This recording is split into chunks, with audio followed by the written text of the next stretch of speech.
nouvel épisode de Bref de Salon. Nous allons voir ce qui s'est passé aujourd'hui et ce qui se passera demain. Je suis aujourd'hui donc au Salon de l'Agriculture ce dimanche avec Pascal Gonor. Bonjour Pascal. Bonjour. Alors dites-moi, qu'est-ce que vous faites ici au Salon de l'Agriculture? Donc aujourd'hui on est venu un petit peu apporter des nouveautés sur les produits tripiers.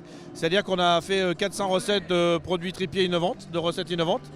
Et aujourd'hui on va régaler nos visiteurs avec des acras. Donc des acras de rognon blanc, les testicules d'agneau, des acras de mamelles de vache avec du gorgonzola et des acras de riz d'agneau. Voilà. Et quelle est la particularité de ces acras?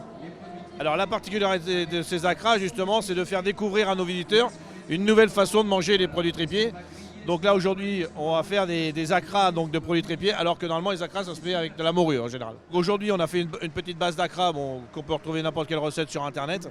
Donc la base d'acras avec une pointe de curry et du gorgonzola, une cuillère à soupe de gorgonzola grosso modo pour à peu près 500 g de farine et de levure. Et après donc à côté on prépare donc notre mamelle de vache. Et ail persil, on la fait cuire à peu près 5-6 minutes.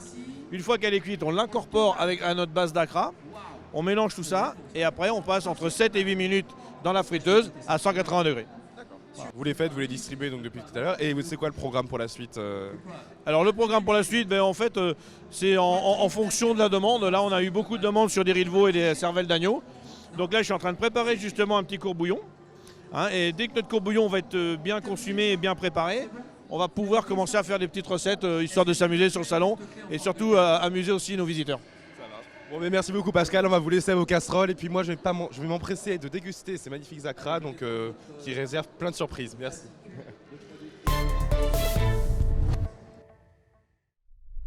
Bonjour Cyril Perpina, vous êtes ici pour vendre vos plantes aromatiques. Et est-ce que vous pouvez nous présenter votre stand ?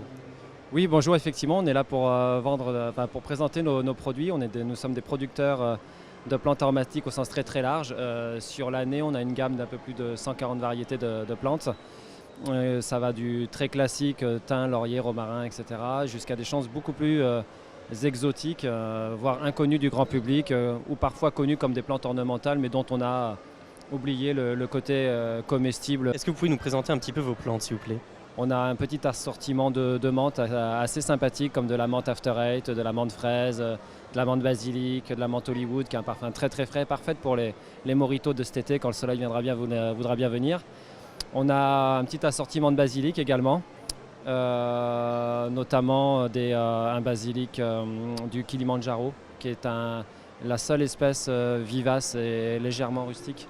Donc une sorte de basilic pour les nuls, un genre immanquable et assez sympathique. On a de la stevia, de la soja ananas, on a du wasabi pour les curieux, ceux qui veulent voir quel est le goût réel du wasabi, qu'on peut utiliser comme un légume et qui est vraiment délicieux. C'est un usage qu'on ne connaît pas du wasabi, mais qui est très très intéressant.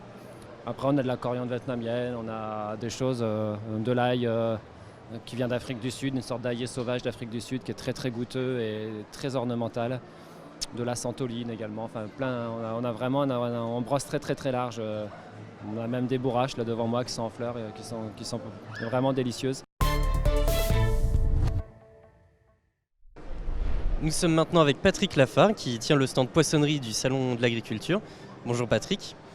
Bonjour. Alors est-ce que vous pouvez nous présenter votre stand s'il vous plaît ? On représente tous les jours une thématique sur un port de pêche. Alors aujourd'hui c'est l'île d'Oléron, hier c'est Cabreton, on peut faire la Rochelle aussi, on peut faire la Cotinière, il y avait Saint-Jean-de-Luz-Cibourg, il y avait Cabreton, seul port des Landes, il y avait aussi Saint-Jean-de-Luz-Cibourg. Voilà, et on présente tous les poissons que vous avez sur nos côtes. D'accord, et vous pouvez un peu nous présenter les poissons que vous avez sur votre stand ? Oui, si vous voulez. Alors ici vous avez la baudroie ou la lotte, là c'est un joli spécimen qu'on peut pêcher sur des fonds un peu cailloux, dans les grands fonds aussi. Ça peut se pêcher dans les 80 mètres jusqu'à 350 mètres. Là vous avez la famille des calamars, c'est des calamars, c'est dans la famille c'est céphalopodes. Ce sont des poissons, ce sont des mollusques quoi. Dans la famille des céphalopodes vous avez le poulpe, la sèche, l'encorné, le calamar, etc. Ici vous avez le grondin, ce sont des poissons qui peuvent servir ou de soupe ou qu'on peut manger. Les chinchards c'est des poissons bleus, ils sont dans la colonne, vous savez, c'est des poissons de fourrage comme on l'appelle. Ensuite vous avez le merlu qui peut se pêcher à Saint-Jean-de-Luz avec la palangre, c'est la spécialité du port de Saint-Jean-de-Luz. D'ailleurs il y a un logo, le merlu est pincé. Après vous avez de la petite dorade, des œillets comme on l'appelle, qui peuvent servir aussi des poissons soupe ou en filet, c'est très frais. Vous avez le taco, qui est très bon aussi, en filet. Après les grondins, qui sont des poissons qui arrivent aussi sur les grands fonds, qu'on se sert pour la soupe. Et après vous avez le rouge et barbé, qui est très bon en filet aussi, qu'on pêche aussi près de nos côtes, sur les petits fonds ou dans les grands fonds, ça dépend. Et là vous avez la lotte et vous avez le foie de lotte, vous savez, ça se présente un peu comme le foie gras. Et derrière vous avez un pot ici où on vend aussi nos produits transformés par ma femme. D'accord. Et c'est possible de déguster des produits sur place? Alors sur place non parce qu'on n'a pas le droit, mais on vend le poisson pour éviter de le garder parce que les profits iront comme tous les ans et malheureusement encore plus cette année pour la SNSM, suite au naufrage qu'il y a eu, comme on sait, au Sable d'Olonne. D'accord.